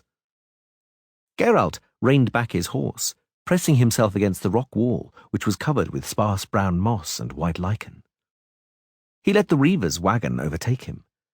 Beanpole galloped up from the head of the column, where he had been leading the cavalcade with the Bearfield scouts. "Right!" he shouted. "With a will! It widens out up ahead!" King Nidemir and Gillenstein, both on horseback, accompanied by several mounted bowmen, came alongside Geralt. Behind them rattled the wagons of the royal caravan. Even further back trundled the dwarves' wagon, driven by Japp and Zigrin, who was yelling relentlessly. Nidemir, a very thin, freckled youngster in a white sheepskin jacket, passed the Witcher, casting him a haughty, though distinctly bored look. Gillenstein straightened up and reined in his horse. "Over here, Witcher, sir," he said overbearingly. "Yes?" Geralt jabbed his mare with his heels and rode slowly over to the Chancellor behind the caravan. He was astonished that, in spite of having such an impressive paunch, Gillenstein preferred horseback to a comfortable ride in a wagon. "Yesterday," Gillenstein said, gently tugging his gold-studded reins and throwing a turquoise cape off his shoulder. "Yesterday you said the dragon does not interest you. What does interest you then, Witcher, sir? Why do you ride with us?" "It's a free country, Chancellor." "For the moment. But in this cortege, my dear Geralt, everyone should know his place, and the role he's to fulfill, according to the will of King Nidemir. Do you comprehend that?" "What are you driving at, my dear Gillenstein?" "I shall tell you. I've heard that it has recently become tiresome to negotiate with you witchers. The thing is that whenever a witcher is shown a monster to be killed, the witcher, rather than take his sword and slaughter it, begins to ponder whether it is right, whether it is transgressing the limits of what is possible, whether it is not contrary to the code, and whether the monster really is a monster, as though it wasn't clear at first glance. It seems to me that you are simply doing too well. In my day, witches didn't have 2 pennies to rub together, just 2 stinking boots. They didn't question, they slaughtered what they were ordered to, whether it was a werewolf, a dragon, or a tax collector. All that counted was a clean cut. So, get out." "Do you have a job for me, Gillenstein?" the Witcher asked coldly. "If so, tell me what. I'll think it over. But if you don't, there's no sense wasting our breath, is there?" "Job?" the Chancellor sighed. "No, I don't. This all concerns a dragon, and that clearly transgresses your limits, Witcher. So I prefer the Reavers. I merely wanted to alert you, warn you. King Nidemir and I may tolerate the whims of witches and their classification of monsters into good and bad, but we do not wish to hear about them, much less see them affected in our presence. Don't meddle in royal matters, Witcher, and don't consort with Dorigere." "I'm not accustomed to consulting with sorcerers. Why such an inference?" "Dorigere," Gillenstein said, "surpasses even witches with his whims. He does not stop at categorizing monsters into good and bad. He considers them all good." "That's overstating the case somewhat." "Clearly, but he defends his views with astonishing obstinacy. I truly would not be surprised if something befell him. And the fact he joined us keeping such curious company—" "I am not Dorigere's companion, and neither is he mine." "Don't interrupt. The company is strange. A witcher crawling with scruples like a fox's pelt with fleas. A sorcerer spouting druidic humbug about equilibrium in nature. The silent knight balk 3 jackdaws and his escort from Zaricania, where, as is generally known, sacrifices are made before the image of a dragon. and suddenly they all join in the hunt? Strange, isn't it? If you insist, then yes it is. Know, then, the Chancellor said, that the most mysterious problems find, as experience proves, the simplest solutions. Don't compel me, Witcher, to use them. I don't understand. Oh, but you do. Thank you for the conversation, Geralt. Geralt stopped. Gillenstiern urged his horse on and joined the king, catching up with the caravan. Ike of Denesla rode alongside, wearing a quilted caftan of light-coloured leather, marked with the impressions of a breastplate, pulling a pack-horse laden with a suit of armour, a uniformly silver shield, and a powerful lance. Geralt greeted him by raising his hand, but the knight-errant turned his head to the side, tightening his thin lips, and spurred his horse on. He isn't keen on you, Dordogne said, riding over. Eh, Geralt? Clearly. Competition, isn't it? The two of you have similar occupations, except that Ike is an idealist and you're a professional. A minor difference, particularly for the ones you kill. Don't compare me to Ike, Dordogne. The devil knows who you're wrong with that comparison, him or me, but don't compare us. As you wish. To me, frankly speaking, you are equally loathsome. Thank you. Don't mention it. The sorcerer patted the neck of his horse, which had been scared by all the yelling from Yarpen and his dwarves. To me, Witcher, calling killing a vocation is loathsome, low, and nonsensical. Our world is in equilibrium. The annihilation, the killing of any creatures that inhabit this world upsets that equilibrium, and a lack of equilibrium brings closer extinction. Extinction and the end of the world as we know it. A druidic theory, Geralt pronounced. I know it. An old hierophant expounded it to me once back in Rivia. 2 days after our conversation, he was torn apart by were-rats. It was impossible to prove any upset in equilibrium. The world, I repeat, Dordogne glanced at him indifferently, is in equilibrium. Natural equilibrium. Every species has its own natural enemies. Everyone is the natural enemy of other species. That also includes humans. The extermination of the natural enemies of humans, which you dedicate yourself to, and which one can begin to observe, threatens the degeneration of the race. Do you know what, sorcerer? Geralt said, annoyed. One day, take yourself to a mother whose child has been devoured by a basilisk and tell her she ought to be glad, because thanks to that, the human race has escaped degeneration. See what she says to you. A good argument, Witcher, Yennefer said, riding up to them on her large black horse. And you, Dordogne, be careful what you say. I am not accustomed to concealing my views. Yennefer rode between them. The Witcher noticed that the golden hairnet had been replaced by a rolled-up white kerchief. Start concealing them as quickly as possible, Dordogne, she said, especially before Nidomir and the Reavers, who already suspect you plan to interfere in the killing of the dragon. As long as you only talk, they treat you like a harmless maniac. If, however, you try to start anything, they'll break your neck before you manage to let out a sigh. The sorcerer smiled contemptuously and condescendingly. And besides, Yennefer continued, by expressing those views, you damage the solemnity of our profession and vocation. How so? You can apply your theory to all sorts of creatures and vermin, Dordogne, but not to dragons. For dragons are the natural greatest enemies of man. And I do not refer to the degeneration of the human race, but to its survival. In order to survive, one has to crush one's enemies, enemies which might prevent that survival. Dragons aren't man's enemies, Geralt broke in. The sorceress looked at him and smiled, but only with her lips. In that matter, she said, leave the judging to us humans. Your role, Witcher, is not to judge. It's to get a job done. Like a programmed servile golem. That was your comparison, not mine, Yennefer replied coldly. But, well, it's apt. Yennefer, Dordogne said, for a woman of your education and age, you are coming out with some astonishing tripe. Why is it that dragons have been promoted in your eyes to become the foremost enemies of man?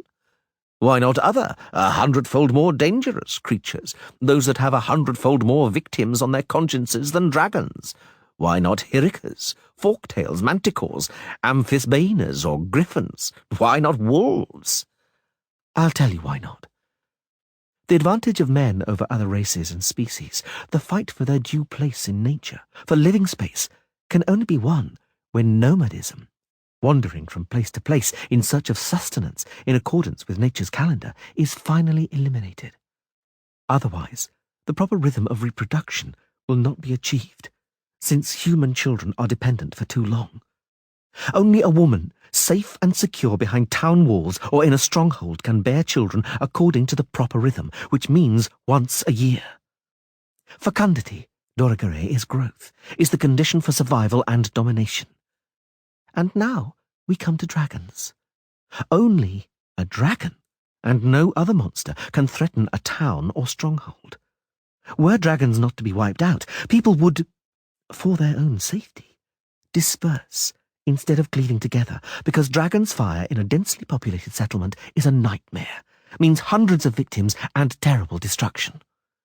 That is why dragons must be utterly wiped out, Dorigere. Dorigere looked at her with a strange smile on his face. Do you know what, Yennefer? I wouldn't like to see the day your idea of the dominance of man comes about, when people like you will occupy their due place in nature. Fortunately, it will never come to that. You would rather poison or slaughter each other, expire from typhoid fever and typhus, because it is filth and lice, and not dragons, which threaten your splendid cities, where women are delivered of children once a year, but where only one newborn baby in 10 lives longer than 10 days. Yes, Yennefer, fecundity, and once again, fecundity. So, take up bearing children, my dear. It's the most natural pursuit for you. It will occupy the time you are currently fruitlessly wasting on dreaming up nonsense. Farewell. Urging on his horse, the sorcerer galloped off towards the head of the column. Geralt, having glanced at Yennefer's pale, furiously twisted face, began to feel sorry for him in advance. He knew what this was about. Yennefer, like most sorceresses, was barren. But unlike most sorceresses, she bemoaned the fact, and reacted with genuine rage at the mention of it. Dorigere certainly knew that, but he probably did not know how vengeful she was. He's in trouble, she hissed. Oh, yes. Beware, Geralt. Don't think that when the time comes and you don't show good sense, I'll protect you. Never fear, he smiled. We, and I mean witches and servile golems, always act sensibly, since the limits within which we operate are clearly and explicitly demarcated. Well, I never, Yennefer said, looking at him still pale. You're taking umbrage like a tart whose lack of chastity has been pointed out to her. You're a witcher. You can't change that. Your vocation— That's enough about vocations, Yen, because it's beginning to make me queasy. I told you not to call me that. And I'm not especially bothered about your queasiness, nor any other reactions in your limited witcher's range of reactions. Nevertheless, you'll see some of them if you don't stop plying me with tales about lofty missions in the fight between good and evil, and about dragons, the dreadful enemies of the human tribe. I know better. Oh, yes. The sorceress narrowed her eyes. And what do you know, Witcher? Only, Geralt said, ignoring the sudden warning vibration of the medallion around his neck, that if dragons didn't have treasure hoards, not a soul would be interested in them, and certainly not sorcerers. Isn't it interesting that whenever a dragon is being hunted, some sorcerer closely linked to the Goldsmiths Guild is always hanging around? Just like you. And later, although a deal of gemstones ought to end up on the market, it never happens, and their price doesn't go down. So don't talk to me about vocation and the fight for the survival of the race. I know you too well. I've known you too long. Too long, she repeated, sneering malevolently. Unfortunately. But don't think you know me well, you whore's son. Damn it, how stupid I've been. Oh, Go to hell! I can't stand the sight of you! She screamed, yanked her horse's reins, and galloped fiercely ahead. The Witcher reined back his mount and let through the wagon of dwarves, yelling, cursing, and whistling through bone pipes. Among them, sprawled on some sacks of oats, lay Dandelion, plucking his lute. "Hey!" roared Yarpen Zigrin, who was sitting on the box, pointing at Yennefer. "There's something black on the trail. I wonder what it is. It looks like a nag."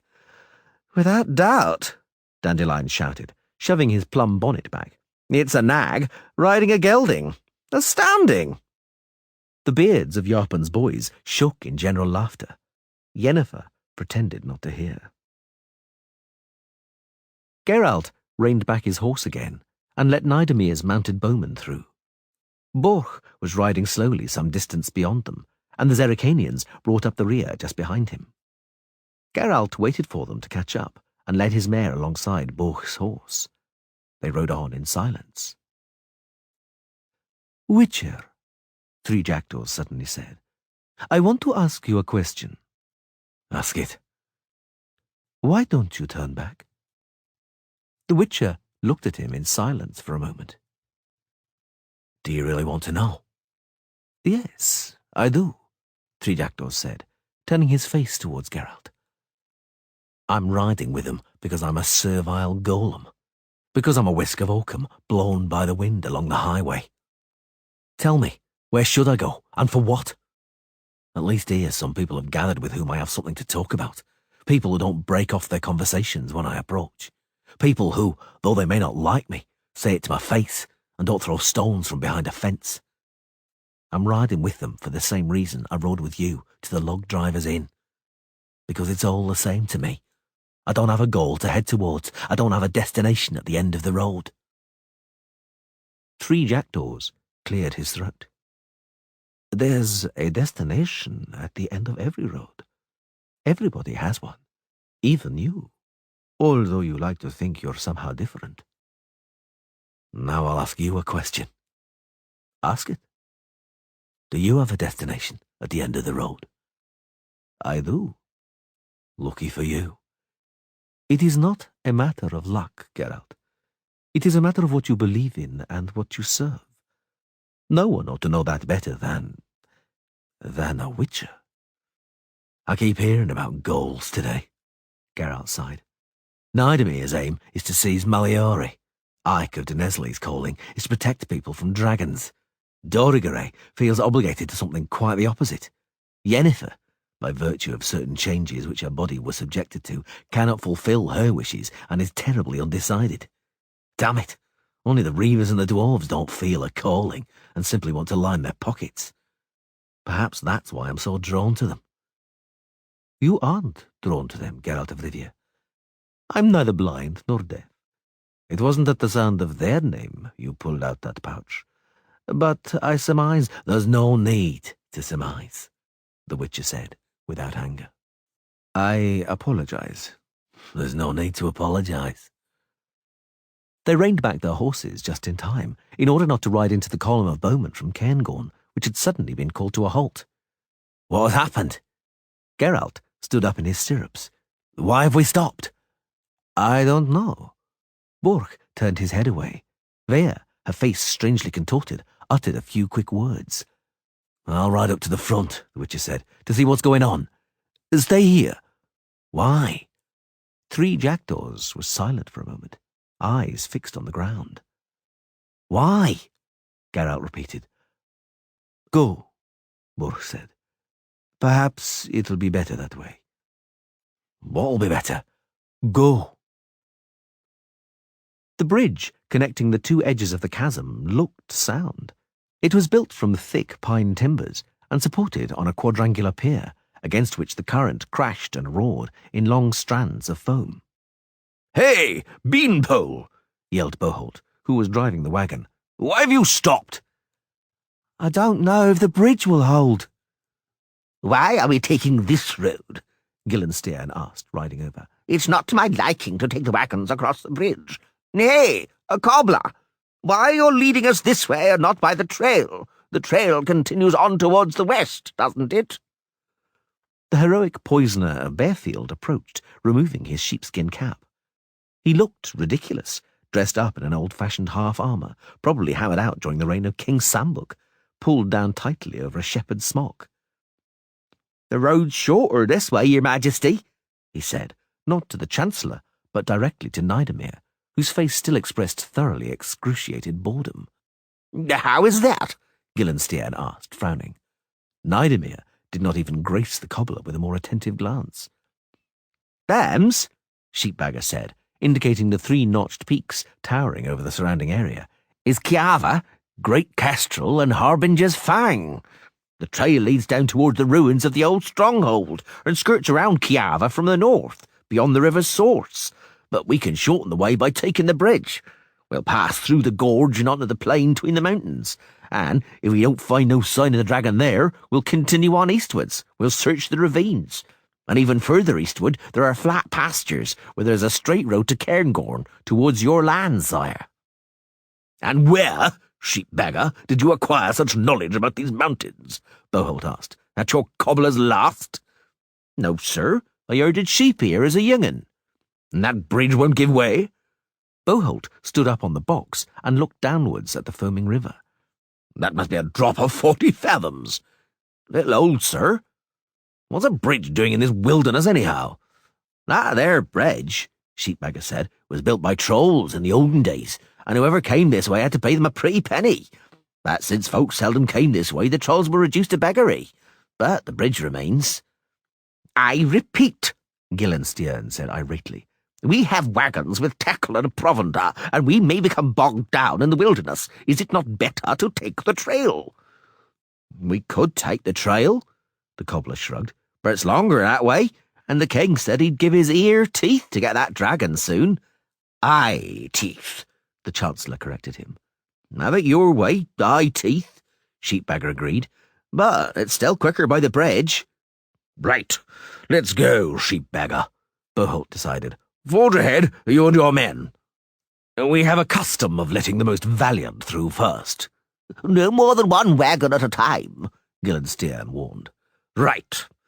Boholt lashed his horses, and the wagon rumbled onto the bridge's timbers. "Follow us, Beanpole. Make sure the wheels are rolling smoothly."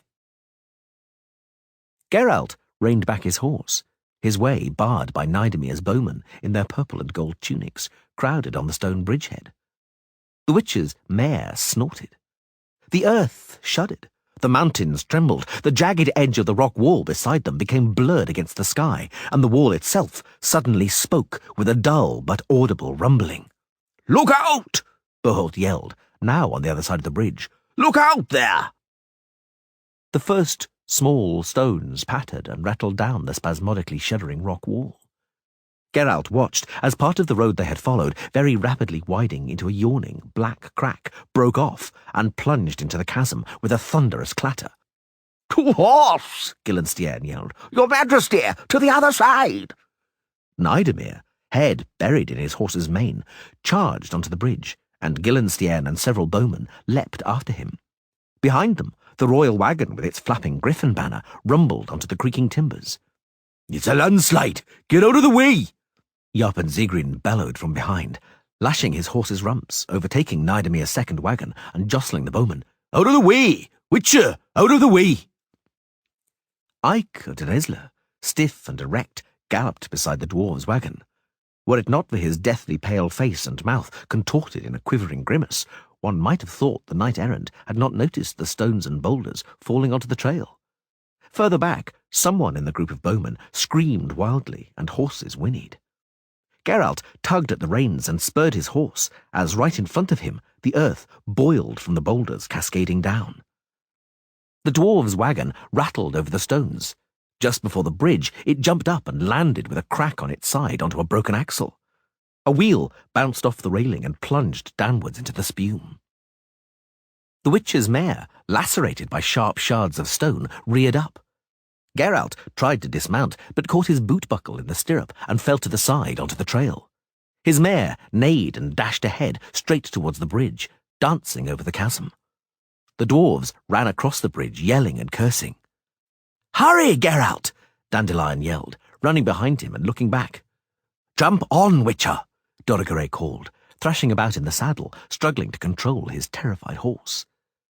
Further back, behind them, the entire road was engulfed in a cloud of dust stirred up by falling rocks, shattering Nidemir's wagons.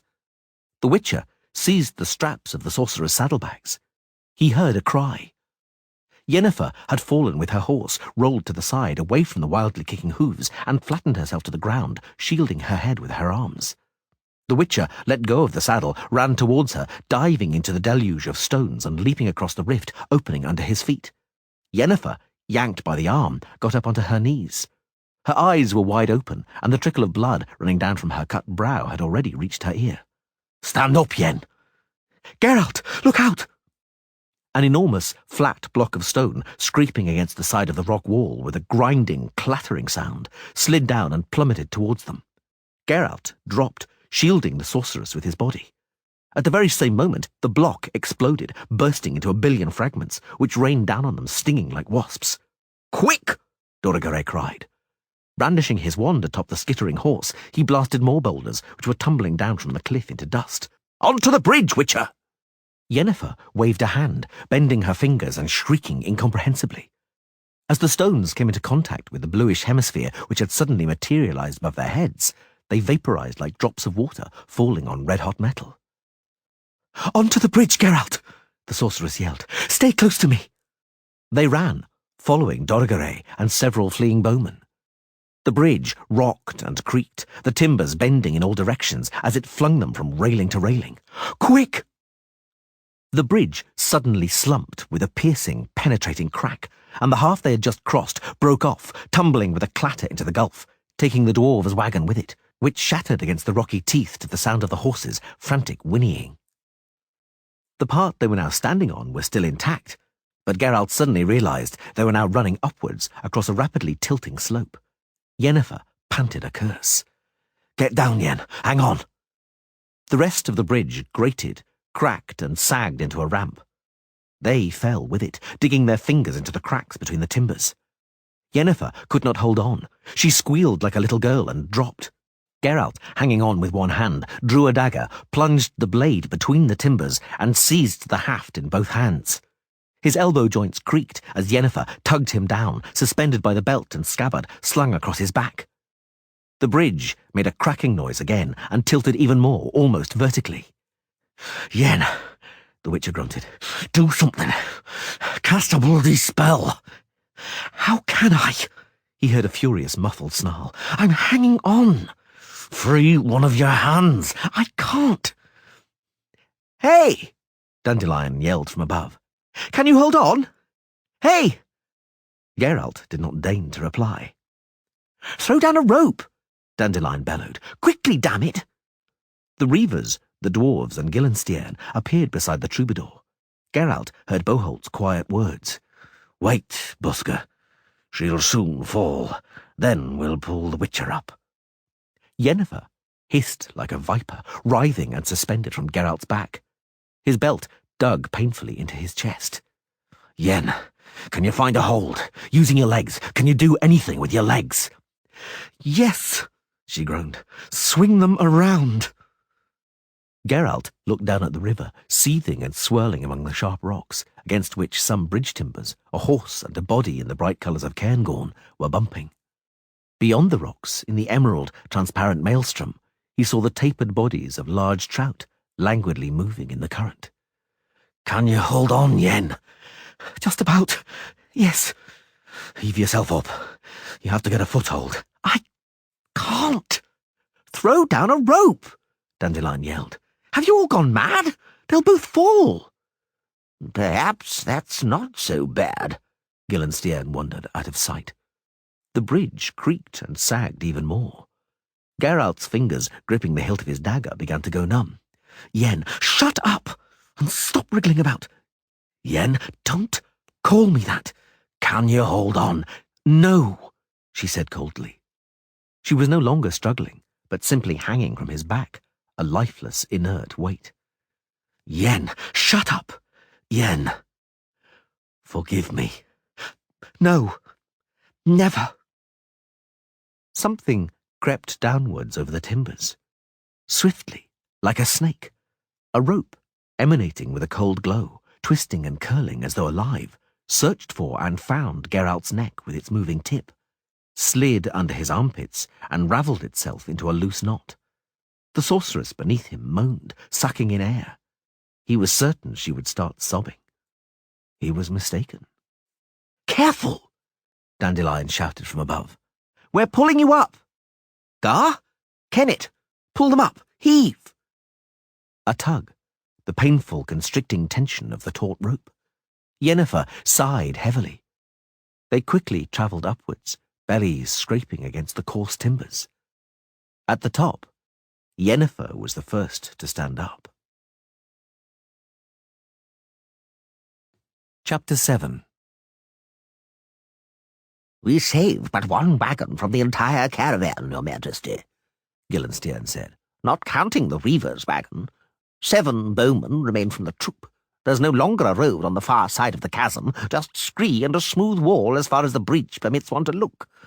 We know not if anyone survived of those who remained when the bridge collapsed." Nidomir did not answer. Ike Odenesla, standing erect, stood before the king, staring at him with shining, feverish eyes. "The ire of the gods is hounding us," he said, raising his arms. "We have sinned, King Nidomir. It was a sacred expedition, an expedition against evil. For the dragon is evil. Yes, each dragon is evil incarnate. I do not pass by evil indifferently. I crush it beneath my foot, annihilate it, just as the gods and the Holy Book demand." "What is he drivelling on about?" Behold asked, frowning. "I don't know," Geralt said, adjusting his mare's harness. "I didn't understand a single word." "Be quiet," Dandelion said. "I'm trying to remember it. Perhaps I'll be able to use it if I can get it to rhyme." "The Holy Book says," Ike said, now yelling loudly, "that the serpent, the foul dragon with 7 heads and 10 horns, will come forth from the abyss, and on his back will sit a woman in purple and scarlet, and a golden goblet will be in her hand, and on her forehead will be written the sign of all and ultimate whoredom." "I know her," Dandelion said, delighted. "It's Cilia, the wife of the alderman of Somholder." "Quieten down, poet sir," Gillenstein said, "and you, O knight from Denesley, speak more plainly, if you would." "One should act against evil, O king," Ike called, "and with a pure heart and conscience, with head raised. But who do we see here? Dwarves who are pagans, are born in the darkness and bow down before dark forces. Blasphemous sorcerers, usurping divine laws, powers, and privileges. A witcher, who is an odious aberration, an accursed unnatural creature. Are you surprised that a punishment has befallen us, King Nidomir? We have reached the limits of possibility. Divine grace is being sorely tested. I call you, king, to purge the filth from our ranks before—" "Not a word about me," Dandelion interjected woefully. "Not a mention of poets, and I try so hard." Geralt smiled at Yarpen Zigrin, who, with slow movements, was stroking the blade of his battle-axe, which was stuck into his belt. The dwarf, amused, grinned. Yennefer turned away ostentatiously, pretending that her skirt, torn up to her hip, distressed her more than Ike's words. "I think you are exaggerating a little, Sir Ike," Dorigaray said sharply, "although no doubt for noble reasons. I regard the making known of your views about sorcerers, dwarves, and witches as quite unnecessary. Although I think we have all become accustomed to such opinions, it is neither polite nor chivalrous, Sir Ike. And it is utterly incomprehensible after you and no one else ran and used a magical elven rope to save a witcher and a sorceress whose lives were in danger. I conclude from what you say that you should rather have been praying for them to fall." "Damn it," Geralt whispered to Dandelion. "Did he throw us that rope? Ike, not Dorigaray?" "No," the bard muttered. "Ike it was, indeed." Geralt shook his head in disbelief. Yennefer cursed under her breath and straightened up. "Sir Ike," she said with a smile that anyone other than Geralt might have mistaken as pleasant and friendly, "why was that? I'm blasphemous, but you saved my life." "You are a lady, Madam Yennefer." The knight bowed stiffly. "And your comely and honest face permits me to believe that you will one day renounce this accursed sorcery." Boholt snorted. "I thank you, Sir Knight," Yennefer said dryly. And the Witcher Geralt also thanks you. Thank him, Geralt? I'd rather drop dead, the Witcher sighed, disarmingly frank. What exactly should I thank him for? I'm an odious aberration, and my uncomely face does not augur any hope for an improvement. Sir Ike hauled me out of the chasm by accident, simply because I was tightly clutching the comely damsel. Had I been hanging there alone, Ike would not have lifted a finger. I'm not mistaken, am I, Sir Knight? You are mistaken, Geralt, sir, the knight-errant replied calmly. I never refuse anybody in need of help, even a witcher. Thank him, Geralt, and apologize, the sorceress said sharply. Otherwise, you will be confirming that, at least with regard to you, Ike was quite right. You are unable to coexist with people because you are different. Your participation in this expedition is a mistake. A nonsensical purpose brought you here. Thus it would be sensible to leave the party. I think you understand that now, and if not, it's time you did. What purpose are you talking about, madam? Guildenstern cut in. The sorceress looked at him but did not answer. Dandelion and Yop and Zigrin smiled meaningfully at each other, but so that the sorceress would not notice. The Witcher looked into Yennefer's eyes. They were cold. I apologize and thank you, O Knight of Denaisley. He bowed. I thank everybody here present for the swift rescue offered at once. I heard, as I hung there, how you were all raring to help. I ask everybody here present for forgiveness, with the exception of the noble Yennefer, whom I thank but ask for nothing. Farewell. The dregs leave the company of their own free will, because these dregs have had enough of you. Goodbye, Dandelion. Hey, Geralt, Berhold called. Don't pout like a maiden. Don't make a mountain out of a molehill. To hell with... Look out, everyone! Sheepbagger and several members of the Bearfield Constabulary, who had been sent ahead to reconnoitre, were running back from the narrow opening to the gorge. What is he? Why is he bellowing like that? Gar lifted his head up. Good people, Your Excellencies, the cobbler panted. Get it out, man, Guildenstern said, hooking his thumbs into his golden belt. A dragon! There's a dragon there! Where? Beyond the gorge, on level ground. Sire, he... To horse! Guildenstern ordered. Gar, Berhold yelled. Onto the wagon! Beanpole, get mounted and follow me. Look lively, lads! Yop and Zigrin roared. Look lively, by thunder! Hey, wait for me! Dandelion slung his lute over his shoulder. Geralt, take me with you! Jump on! The gorge ended in a mound of light-coloured rocks, which gradually thinned out, creating an irregular ring. Beyond them, the ground descended gently into a grassy, undulating mountain pasture, enclosed on all sides by limestone walls, gaping with thousands of openings. 3 narrow canyons, the mouths of dried-up streams, opened out onto the pasture. Bolt, the first to gallop to the barrier of rocks, suddenly reined in his horse and stood up in his stirrups. Oh, hell, he said. Oh, bloody hell. It can't be. What? Dorigaray asked, riding up. Beside him, Yennefer, dismounting from the Reaver's wagon, pressed her chest against the rocky block, peeped out, moved back and rubbed her eyes. What? What is it? Dandelion shouted, leaning out from behind Geralt's back. What is it, Boholt? That dragon is golden. No further than 100 paces from the gorge's rocky entrance from which they had emerged on the road to the northward leading canyon, on a gently curving low hill, sat the creature. It was sitting, arching its long, slender neck in a smooth curve, inclining its narrow head onto its domed chest, wrapping its tail around its extended front feet. There was something inexpressibly graceful in the creature and the way it was sitting, something feline, something that contradicted its clearly reptilian origins. But it was also undeniably reptilian, for the creature was covered in distinctly outlined scales which shone with a glaring blaze of bright yellow gold. For the creature sitting on the hillock was golden, golden from the tips of its talons dug into the ground to the end of its long tail, which was moving very gently among the thistles growing on the hill. Looking at them, with its large golden eyes, the creature unfurled its broad, golden, bat-like wings and remained motionless, demanding to be admired. "A golden dragon," Dorrigaray whispered. "It's impossible. A living fable." "There's no such thing as a bloody golden dragon," Gar pronounced and spat. "I know what I'm talking about." "Then what's sitting on that hillock?" Dandelion asked pointedly. "It's some kind of trickery. An illusion." "It is not an illusion," Yennefer said.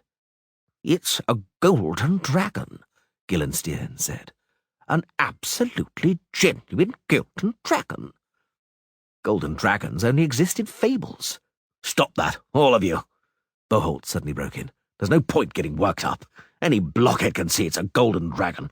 And what difference does it make, my lords, if it's golden, lapis lazuli, shit-coloured or checkered? It's not that big. We'll sort it out in no time. Beanpole, Gar, clear the debris off the wagon and get the gear out. What's the difference if it's golden or not?" "There is a difference, Boholt," Beanpole said, "and a vital one. That isn't the dragon we are stalking. Not the one that was poisoned outside Bearfield, which is now sitting in its cave on a pile of ore and jewels. That one's just sitting on its arse. What bloody use is it to us?" "That dragon is golden, Kenneth," Yarp and Zigrin snarled. "Have you ever seen anything like it? Don't you understand? We'll get more for its hide than we would for a normal treasure hoard."